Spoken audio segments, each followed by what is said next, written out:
Assalamualaikum warahmatullahi wabarakatuh. Bertemu lagi bersama saya Ali Sultan Nasution pada acara Matoa Podcast yang hari ini kita hadir bersama salah satu pemuda tingkat sekolah menengah atas, ketua OSIS di SMA Negeri 1 Torgamba. Mari kita perkenalkan, adalah Dwi Asdanang Pradipta Riyadi. Selamat datang Bung Danang. Nih Bung Danang nih kelas berapa nih? Untuk saat ini sih saya masih menduduki di kelas 10 SMA. Kelas 10. Ternyata adinda kita Danang ini sudah menjadi ketua OSIS saat kelas 1. Jadi menjadi motivasi bagi teman-teman lain untuk bisa berprestasi. Jadi Bung Danang, kira-kira apa sih yang membuat Bung Danang ini termotivasi menjadi ketua OSIS?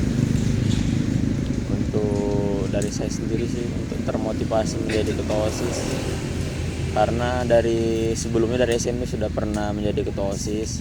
Jadi untuk di SMA ini ingin langsung menguji. Sebenarnya tidak ingin langsung mau menjadi ketua, ingin menjadi anggota dulu atau menjadi wakil. Cuman kemarin nggak ada lagi yang mau nyalon kan. Ada juga lawan dari SMP sama-sama kelas 10 juga terakhirnya yang nyalon. Terakhirnya fight dan alhamdulillah terpilih untuk tahun kemarin sama tahun ini. Berarti awalnya ingin maju hanya sebatas sebagai anggota ya, tiba-tiba diajukan oleh kawan-kawan sebagai ketua OSIS. Wah, luar biasa sekali nih. Nah, kira-kira Bung Danang ini saat ini kan kelas 10, akan naik kelas 11 berarti ya? Iya. Jurusan apa nih kira-kira nanti akan diambil? Untuk nanti sih kemungkinan IPA. IPA, ilmu pengetahuan alam. Karena Wah, berarti rankingnya baik nih ya di sekolah kelas ya, di sekolah. gitulah lumayan. Oke, Bung Danang. Nah, Bung Danang kan saat ini sudah SMA ya. Apa perbedaan Bung Danang pada saat di SD, SMP, dan SMA?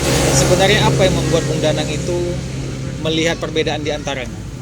Kalau untuk melihat perbedaan di antaranya itu Iya. lebih ke jenjang umur yang lebih dewasa mungkin. Lebih dewasa. Kalau dari SD kan mungkin kita masih namanya juga sekolah dasar. Di situ masih banyak ya sesama teman masih sering bermain gitu. Giliran kita masuk ke SMP mungkin pemikiran kita sudah mulai dewasa, sudah mulai terbuka gitu. Nah, dan Tiba di SMA ini? Tiba di SMA ini disitulah mulai penentuan seseorang itu kan dimulai dari SMA untuk mencari jati diri. Disitulah mulai tahu sifat-sifat orang yang asli, mulai dari situ, dari SMA ini. Berarti kawan-kawan masyarakat bahwasannya SMA ini adalah bagian dari pembentukan karakter. Iya, Gitu Pak, gitu ya Bung ya. Iya. Nah, kira-kira Bung Danang ini kan masih single nih atau sudah punya kekasih nih ya? Biar masih single ya. Oh, ternyata Bung Danang ini malu-malu, guys. Nah, Bung Danang tadi kan menginginkan masuk pada jurusan IPA. Kira-kira cita-cita Bung Danang ini apa? Tuh cita-cita sih masih mungkin itu dari SD SMP itu yang dibilang cita-cita itu bisa berubah kapan saja. Oke. Untuk saat ini sih cita-cita masih banyak pilihan sih untuk cita-cita, masih belum bisa menentukan. Nah, kira-kira pengen fokus ke arah mana nih? Kalau fokusnya sih ingin kuliah dulu sih nanti mungkin. Kira-kira kuliah jurusan apa? Jurusan mungkin ya kepertanian atau teknik pertambangan gitu. Oh, berarti cita-citanya menjadi seorang insinyur lah ya. Jadi kami harap untuk anak-anak muda bisa menjadi, Bang Danang ini bisa menjadi contoh supaya berpendidikan itu tidak harus menunggu nanti. Iya. Ya. Nah, kira-kira menurut Bung Danang, penting nggak pendidikan? Pendidikan itu adalah salah satu contoh yang sangat penting mungkin. Karena itu pendidikan adalah pembekalan pada diri kita sendiri. Apa yang membuat Bung Danang itu merasa penting dan kira-kira apa masukan Bung Danang untuk kawan-kawan yang saat ini malas belajar? untuk kawan-kawan yang malas belajar mungkin ayolah terus belajar, karena sama saja kita datang ke sekolah pun kalau tidak mau belajar apalah gunanya. Tapi untuk kawan-kawan yang sudah bersekolah pun, karena masih banyak juga di luar sana kawan-kawan yang tidak ingin sekolah ataupun ingin sekolah tapi ingin sesuka hatinya saja sekolah gitu. Karena gini nih yang saya lihat, menurut Bung Danang pandangannya, saya kan melihat anak-anak sekarang ini cenderung ingin bekerja dapat duit, kan gitu ya? Iya, pasti. Jadi mereka menganggap pendidikan itu tidak penting. Tidak penting. Nah, Bung Danang sendiri memahami makna dari kehidupan ini, apakah lebih penting pendidikan saat ini atau uang saat ini? Kalau menurut saya pribadi sih, sebenarnya ini ada, kita tidak bisa menyalahkan langsung mencari uang sama ingin sekolah terlebih dahulu daripada mementingkan uang. Karena zaman sekarang juga kita memang serba kebutuhan. Mungkin untuk siswa ataupun siswi sekarang yang sudah mengenal bagaimana cara cari uang gitu, mereka di mana ya? Mereka itu sudah tidak terlalu memikirkan sekolah karena sudah mengenal apa itu namanya uang. Tapi pendidikan itu jauh lebih penting, karena pendidikan itu investasi kita untuk maju ke depan. Bukan untuk cuman, memang kita untuk saat ini untuk kita berpendidikan memang kita belum bisa menghasilkan uang.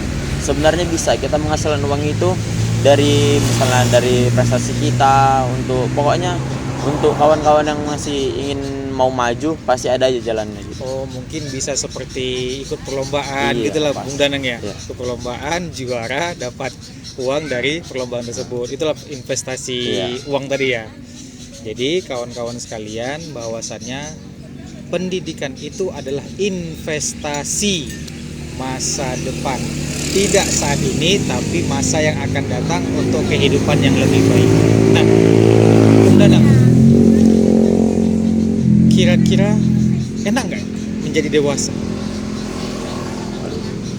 Itu pertanyaan lumayan berat itu. Oh, kenapa? Karena kita lihat kan kalau SD kita lebih senang bermain-main. Iya. Tiba-tiba kita saat ini sudah dewasa. Bung Danang kan nggak merasakan juga kan tiba-tiba dewasa Iya. kan? Apa sih perbedaan menurut Bung Danang? Perbedaannya itu sebenarnya ya mungkin karena kita makin dewasa, jadi kalau kita kan waktu SD dulu ataupun masih SMP lebih banyak mikirin masih ada kok sekolah selanjutnya, masih bisa kok main-main, masih bisa kok jumpa kawan. Tapi kalau udah SMA, setelah tamat dari SMA kita tidak bisa ngikuti kawan lagi, karena di situ kita final dari menentukan jati diri kita itu di situ. Berat nggak menjadi dewasa, Bung Danang? Berat pastinya. Sudah pasti berat. Jadi apa nih kira-kira motivasi Bung Danang untuk kawan-kawan menjadi dewasa itu, bagaimana menyikapinya? Untuk menyikapinya menjadi dewasa itu harus mengingat kita zaman sekarang kan perkembangan zaman yang sangat melesat ini bahaya. Jadi untuk teman-teman harus menyikapinya dengan sadar, dengan niat-niat yang baik lah pokoknya. Optimisme, Harus optimis, Harus yakin, jangan pernah melenceng dari pergaulan. Nah, izin ya Bung Danang ya, kira-kira menurut Bung Danang bagaimana tingkat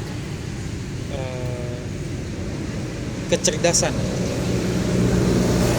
anak-anak di usia Bung Danang saat ini? Karena kita lihat dari data bahwasannya anak-anak itu lebih cenderung banyak bermain daripada belajar, kan gitu Bung Danang. Nah, bagaimana cara Bung Danang atau mungkin pesan Bung Danang supaya generasi muda seperti Bung Danang ini bisa tetap fokus kepada pendidikan?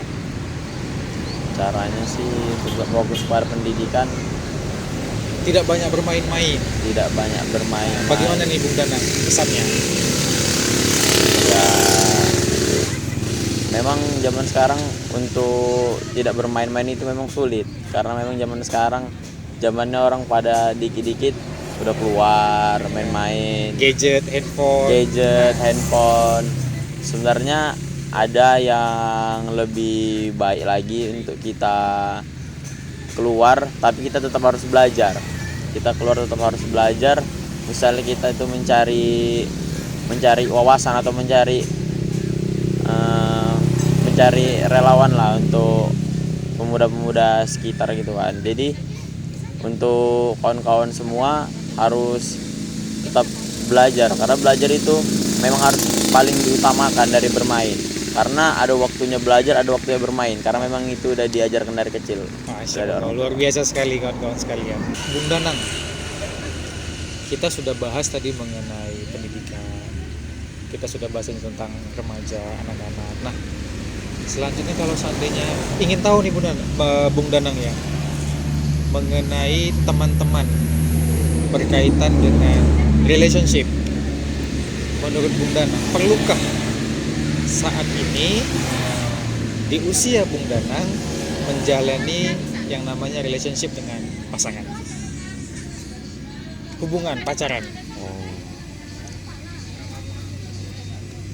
Untuk itu gimana bilangnya, dibilang perlu pun tidak terlalu dibutuhkan, dibilang tidak perlu ya kadang-kadang namanya kita masih di masa-masa perkembangan kan, ataupun masa mau menuju dewasa.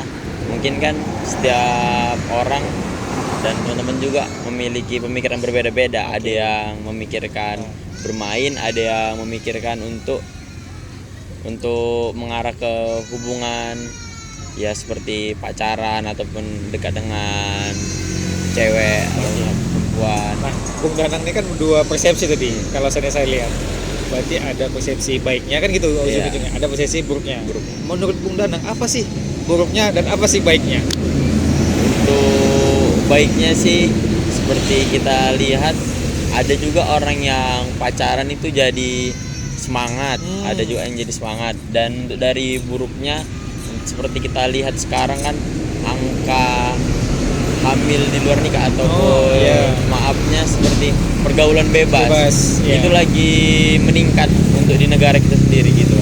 Jadi saran Bung Danang, perempuan jaga dirinya, gitu loh Bung Danang ya, gitu. Atau dalam melakukan atau melaksanakan relationship pacaran tetap menjaga jarak dengan lawan pasangan.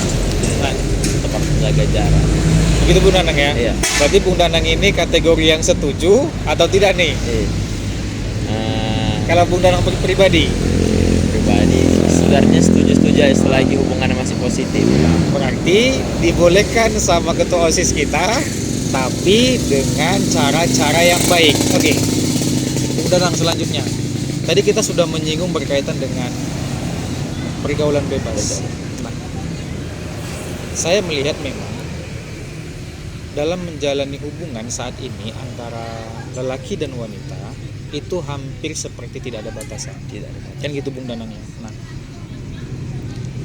apa yang menjadi faktor utama atau apa yang menjadi acuan utama kira-kira menurut Bung Danang sehingga kawan-kawan ini kebablasan dalam berpacaran sehingga terjadinya pergaulan bebas? Kira-kira apa yang mempengaruhinya Bung Danang? Untuk mengenai tentang mempengaruhi pergaulan bebas tadi, karena adanya zaman sekarang sudah ada gadget bisa melalui media sosial, dari tentang pribadian mereka juga di gitu. Chattingan lah nih ya chattingan kan dari media sosial juga mempengaruhi, seperti dari TikTok kan banyak tuh lewat FYP tentang orang pacaran gitu kan, sudah banyak viral tentang dari situ sih Pak, kalau dari sana, sehingga menyebabkan terpancing untuk melakukan hal-hal pergaulan bebas tadi gitu Bu Danang ya. Jadi kawan-kawan berhati-hatilah untuk berpacaran bersama pasangannya, tetap jaga diri kalian.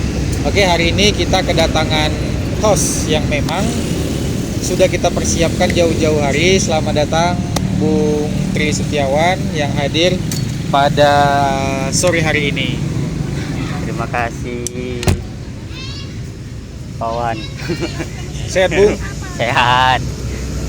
Jadi Bung Wawan ini juga salah satu tokoh pemuda di Labuan Batu Selatan yang memang kita butuhkan ide-ide kreatifnya, ide-ide pemikirannya untuk kemajuan pemuda Labuan Batu Selatan. Jadi gimana kabarnya, Bung? Alhamdulillah ya saat ini baik-baik aja lah. Kalau nggak baik nggak bisa hidup kita memang gitu kan. Oke. Jadi silakan, Bung.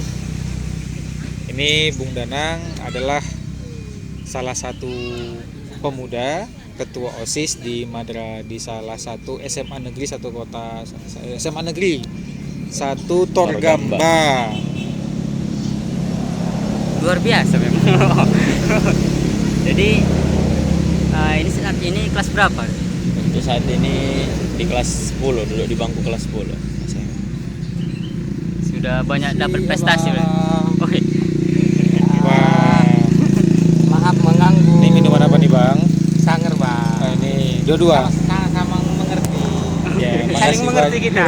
Makasih Baik. banyak ya, Bang. Kopi lemon bentar ya, Bang. Siap. Nyawan. Satu punya nyawan. Oke bang. Jadi selama sekolah di SMA 1 Negeri Torgamba, apa yang sudah didapat?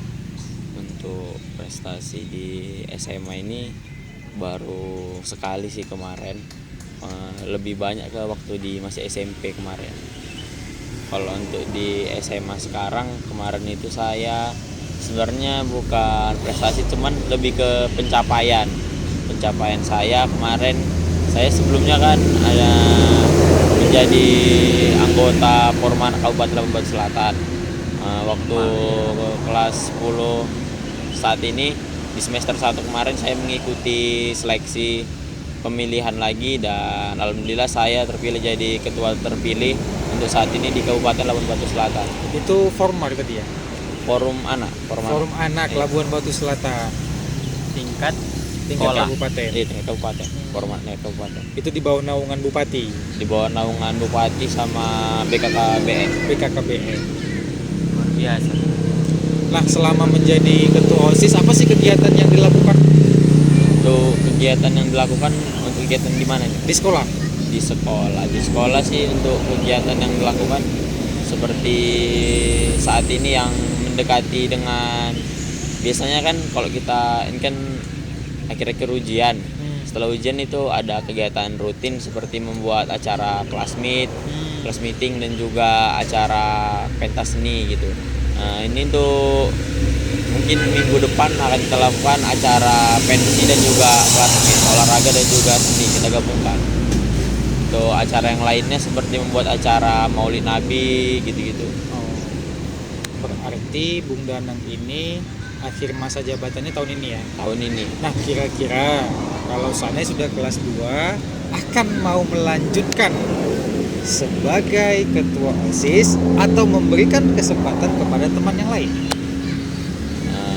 mungkin bisa jadi memberikan kesempatan kepada teman yang lain. Tapi kalau ada kesempatan nanti Maju lagi. mungkin mau maju lagi. Berarti banyak yang belum Iya. ini ya, Bung Wawan ya, belum tersampaikan atau mungkin banyak program yang memang Masih harus belum dicapai lagi. Iya, belum selesai lah semuanya. Ini sedikit menanya. Ini jangan terlalu serius. Jadi bagaimana seorang ketua OSIS menilai guru-guru Untuk menilai guru-guru saat sih. ini gitu? Untuk menilai guru-guru sih saat ini masih baik-baik saja. Karena kan kalau kita jadi ketua OSIS, ibarat kan kita adalah siswa yang nomor satu lah, dekat dengan guru, dekat dengan kepala sekolah gitu. Jadi untuk saat ini kita menjadi ketua OSIS, kita harus sejalan dengan guru-guru gitu. Oke, pasti kan ada pernah berpikir gini, kita menilai guru itu Bang, izin ganggu bentar lagi ya. Terima kasih. Oke. Tuh, Kasih gitu. Abang Oke. dulu. baik kita ulangi ya. Ada nggak pernah mengalami kita menilai guru itu selalu baik? Pasti kita ada pernah berpikir kita pernah berpikir buruk sama guru. Karena apa? Itu dia. Sedikit aja lah, nggak usah banyak-banyak. Baik, cara kita menilai guru baik atau buruknya kita gitu. Iya. Kalau untuk untuk buruknya sih tidak ada yang terlalu buruk namanya. Ini Bung juga- Danangnya kayaknya ketakut ya. namanya juga guru kita kan. Iya. Pasti Berarti kita harus hormati. Iya, harus hormati. Kita hargai. Karena semuanya tidak ada yang sempurna, semua bisa saja salah. Mungkin buruknya itu di saat seperti ada salah paham ataupun miskomunikasi gitu. Kalau untuk baiknya sih sejauh ini masih alhamdulillah baik saja untuk berhubungan dengan bapak dan ibu guru lah semuanya. Karena kan mereka juga kadang bantu kita support gitu. Bagus juga persepsi ketua OSIS ini ya Bang. Iya. Nah, ini antara takut sama memang benar kenyataannya harus dihargai kan gitu. Cari aman, cari Karena aman. banyak juga kita lihat. Mungkin Bung Danang pernah lihat ya bahwasannya kemarin kan sempat viral tuh guru yang dikeroyok. Ya. Tahu. Nah, kenakalan apa sih kalau seandainya yang boleh kami tahu kawan-kawan Danang atau mungkin senior-senior Danang yang pernah lakukan di sekolah? Kenakalannya. Untuk kenakalan sih sejauh ini Sedikit-sedikit aja. Jangan banyak-banyak. Iya. Nanti mungkin hanya sekedar ya, cabut gitu. Cabut ya. Kayak mana biasanya remaja rokok di sekolah, itu jarang karena kan di sekolah memang nggak ada kayak gitu. berarti Ya, cabut lah ya. cabut lah, itu pun nggak terlalu banyak. Nah, biasanya sanksi apa yang diberikan oleh gurunya ya kan? Itu Iya, kita iya, tahu nih iya. kan. Untuk Apakah hanya janganlah nah karena gurunya takut juga. biasanya sih untuk sanksinya yang pertama itu diberi teguran. Yang pertama teguran, Teguran. Setelah Kalau teguran, kedua kalau buat lagi buat lagi misalnya dipanggil baru dihukum atau ini diberi dipanggil nih sanksi. orang tuanya atau dianya nih. Anaknya. Anaknya dipanggil baru diberi sanksi. Yang ketiga baru panggilan pada orang tua gitu. Biasanya sanksi apa yang diberikan yang kedua nih? biasanya sih kalau untuk Dipukul hukuman- kah? kalau untuk pembukaan kan zaman sekarang udah nggak lagi Ah, yang bahaya gitu, ya. bahaya. Nggak boleh Paling mendidik secara cuman dipukul ya. ya paling cuma sekedar nyapu gitu. Wih. Nah, gitu ya. Nyapu, ngepel, suruh nyangkol nah, gitulah palingan. Itulah pendidikan yang Iya, dilakukan pendidikan gurunya. untuk guru. Nah, menurut Bung Danang, kalau seandainya Bung Danang menelaah ya, bolehkah atau pentingkah guru mendidik itu dengan cara memukul, memberikan pendidikannya? Gimana?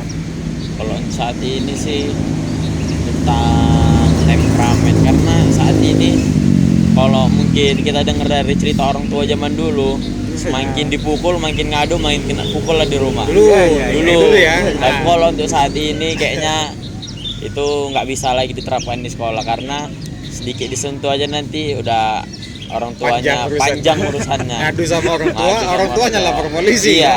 Ya. Ngeri ya. Sekarang. Ngeri sekarang ya. Payah lah udah zaman sekarang. Berarti sudah budaya yang berbeda atau Cara hukum. cara Hukum yang berbeda. hukum yang Berbeda. berbeda. Padahal generasi orang tua kita sekarang, yang kita zaman orang tua ini adalah generasi didikannya yang zaman dulu kan gitu. Iya. Harusnya bisa lebih memahami kondisi seperti ini. Kalau anak salah ya memang harus dipukul. Harus dipukul. Bahkan kadang kalau seandainya saya lihat, malahan mamanya yang mukul, ayahnya Iya, yang mukul pasti. karena bandelnya anaknya. Tapi ketika orang lain yang mukul anaknya nggak Nggak terima. terima. Memang begitu Zaman pelik yang zamannya. Ya, ya Bung ya. Di zamannya mulai berkembang. Jadi terakhir, kira-kira Danang berikan satu statement penutup, pesan kepada kawan-kawan yang sepantaran dengan tingkat menengah atas. Apa sih yang bisa menjadi motivasi bagi kawan-kawan lain untuk menghadapi dunia yang semakin tidak pasti saat ini? Untuk saat ini sih buat kawan-kawan semua, statement dari saya ataupun pesan dari saya buat teman-teman semua harus tetap berani mencoba. Karena kalau kadang-kadang kan ada sosok tokoh orang yang berhasil nih, dia ditanya oleh seperti kita yang masih belum jadi apa-apa, kita menanya, bang kita harus mulai dari mana kira-kira? Kalau menurut saya itu adalah bukan suatu pertanyaan, karena dia daripada menaik seperti itu, bagus dari situ dia sudah memulai. Jangan pernah takut gagal, jangan pernah takut jatuh. Jadi buat saya satu kesalahan itu harus dibalas dengan satu keberhasilan, 1000 kekalahan harus dibalas dengan satu keberhasilan yang membuat kita puas. Karena zaman sekarang orang itu hanya melihat kita berhasil tanpa harus melihat kita sengsara ataupun pengorbanan kita, suatu proses kita. Tidak ada orang yang ingin melihat itu. Untuk sampai sukses itu ada banyak cara, tidak harus dari A ke B, ada banyak lagi abjad yang harus kita lalui, ada A sampai ke Z. Jadi buat teman-teman semua jangan pernah nyerah dan juga harus maju, tetap semangat. Luar biasa pesan yang disampaikan oleh ketua OSIS kita ini. Ini mahasiswa pun galeh nih. Jadi harusnya ini kalau seandainya Bung Danang sudah menjadi mahasiswa harus lebih kritis lagi ya. Jangan nanti mentok diem aja nih. Nah, kita tunggu inspirasi-inspirasinya, kita tunggu keberhasilan dari Bung Danang, bagaimana menjadi seorang pemuda yang lebih baik lagi daripada hari ini.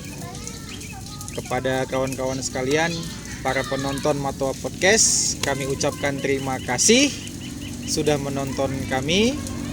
Wassalamualaikum warahmatullahi wabarakatuh. Selamat.